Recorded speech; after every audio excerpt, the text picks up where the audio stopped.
ભવાઈ, શૈલેષ ત્રિવેદી, ત્રિવેદી અને બીજા કલાકાર મિત્રો જે આ ભવાઈની પરંપરાને, આ કલાને એ થોડા ઘણા લોકો જીવંત રાખવાનો પ્રયત્ન કરી રહ્યા છે અને ટકાવી રાખી છે. એમાંના એક શૈલેષ ત્રિવેદી છે. શૈલેષ ત્રિવેદી મોટા ભાગના લોકોને ભવાઈ વિશે ખબર છે, એટલે એ વિશે કે વધારે સમય આપણે લેતા નથી. માત્ર એટલું જ કહેવાનું કે હવે ભવાઈ લગભગ પરિપરવારી છે. ગુજરાતમાં મોટા ભાગના તરગાળા લોકો જે ભવાઈ કરતા હતા મોટા ભાગે બધા એ થઈ ગયા છે, કારણ કે એટલું બધું લોકો હવે ટીવી તરફ વળ્યા છે. આ છે એ આર્ટ હવે મળતી ચાલી. બીજી બનવાનું કારણ એ છે કે ભવાઈનું જે મુખ્ય નામ છે કે લોકોમાં જીવાતા જીવનનો પડઘો, સમય બદલાય, પ્રશ્નો બદલાય અને ભવાઈ હંમેશા પ્રશ્નોને પાછા આપે, લોકો સમક્ષ રજૂ કરે, કટાક્ષમય રીતે લોકોને જાગૃત કરવાનું કામ. એ ભવાઈના વેશોના નવા વિષયો ન બદલાય એટલે ભવાઈ મળતી ચાલી. અને જે લોકોએ નવા વિષયો પર પ્રયત્નો કર્યા એને આપણે જૂના સાથે સંકળાઈને મારી નાખ્યા, એટલે પણ ભવાઈ મળતી ચાલી. એના ગુર્જરી ઝંડાચૂર્ણ એ વખતના સમયમાં એ કાળને ધ્યાનમાં રાખીને લખાયેલી, એ પ્રશ્નોને ધ્યાનમાં રાખીને લખાય. ત્યાર પછી આપણા બધા પ્રશ્નો હવે નવા છે. હવે ઇન્ટરકાસ્ટ મેરેજ આપણે ત્યાં પ્રશ્ન નથી રહ્યો, જ્યારે તે વખતના જમાનામાં એ પ્રશ્ન હતો. એટલે જે પ્રશ્નો બદલાય, હવે કોમ્પ્યુટર યુગનો જમાનો, સાયન્સના પ્રોબ્લેમ્સ છે, કોમ્પ્યુટરને લીધે હસબન્ડ વાઇફ, પેરેન્ટ્સ, છોકરાઓમાં પ્રોબ્લેમ્સ ઊભા થયા. આવા નવા પ્રોબ્લેમ્સને ધ્યાનમાં રાખીને ભવાઈઓના પ્રયત્નો હવે થવા માંડ્યા છે અને આઈ થિંક લોકોએ હવે વધારે માણવા માંડ્યા છે. તો એવો જ એક નવો વિષય મીન્સ હવે 15મી ઓગસ્ટ આવે છે એટલે ગાંધીજીને લઈને નેતા ઉપરના એક સટાયરનો એક આ વખતનો એક નાનો સરખો એક વેશ ગાંધી એ આપણે સમક્ષ રજૂ કરીએ છીએ. ગાંધી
ભવાઈ એટલે લોકનાટ્ય. સાચી વાત. લોકનાટ્ય એટલે લોકોમાં જીવાતા જીવનનો પડઘો.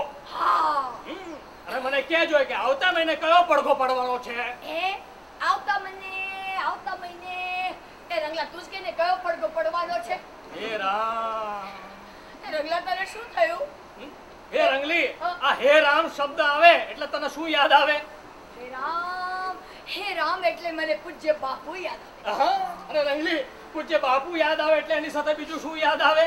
એમણે અપાવેલી આપણે દેશની આઝાદી યાદ આવે. અને આઝાદી યાદ આવે એટલે પછી આઝાદી ઉપરનો વેશ પણ તને યાદ આવે કે નહીં?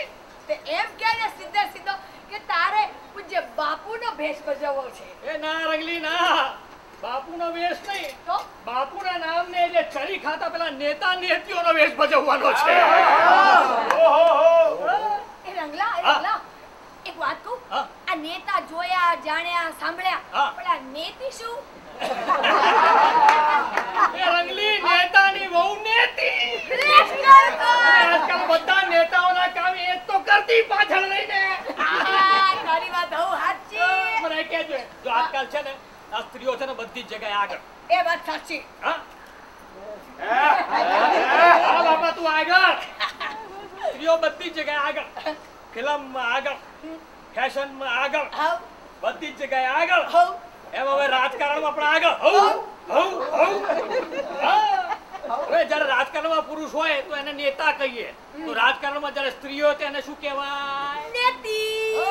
તો એવી જ એક નેતીની વાત આજે આપણે કરવાની છે. એક ગામની વાત સાંભળો, એમાં હતી ભાઈ નેતી. એક ગામની વાત સાંભળો ભાઈ, એમાં હતી એક નેતી. બાપુજીના નામ પર જુઓ કેવી કમાલે કરતી. બાપુજીના નામ પર જુઓ કેવી કમાલ એ કરતી. ભાઈ કેવી કમાલે કરતી.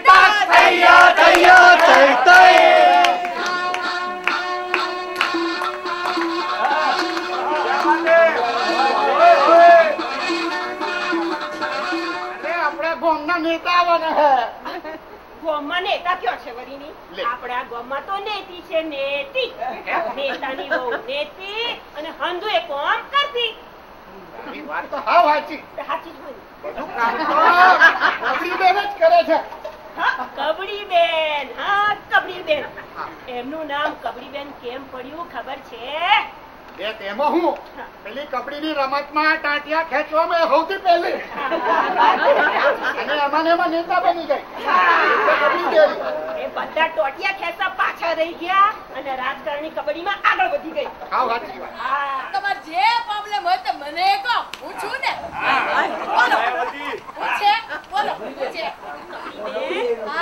આખા ગોમનું કેવું એવું છે, આખું ગોમ આજે પ્રસ્તાવ લઈને આવ્યું છે તમારી પાસે. લે એમાં પસ્તાવાનું શું?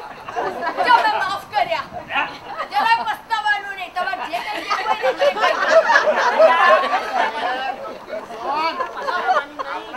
આપણે આવતા મહિને આઝાદી. આઝાદી તે હેલા મગના આ તારી બાયડી પિયર જાય કે હું?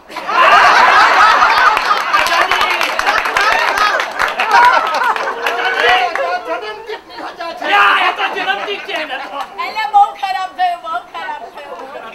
હું તો આપણા દેશની આઝાદીની વાત કરું. એ આઝાદી પછી તે હું એમ કહું છું, આ પ્રસ્તાવ શું છે એ તો કહો.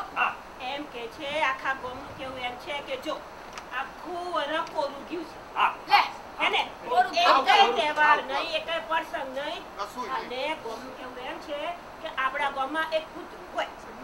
લે એમાં કૂતરાને શું કરવાનું અંગારવાનું? આટલા બધા કૂતરા છૂટા છવાયા ફરે છો જંગલી જેવા. આ કાલે એટલે ભાઈ ટાયું કૂતરું કર્યું હતું ને.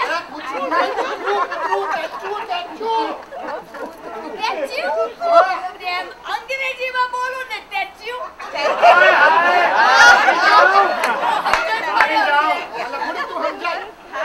હું તમને કહું જો આપણા બધા ગામ લોકોનું એમ કહેવું છે કે આપણા ગામમાં એક સ્ટેચ્યુ હોવું જોઈએ. એ તમાર હંધાઈની વાત સાચી હો. આપણા ગામમાં એક સ્ટેચ્યુ તો હોવું જોઈએ. તે હું એમ કહું કે તમારે કોનું સ્ટેચ્યુ મેકાવું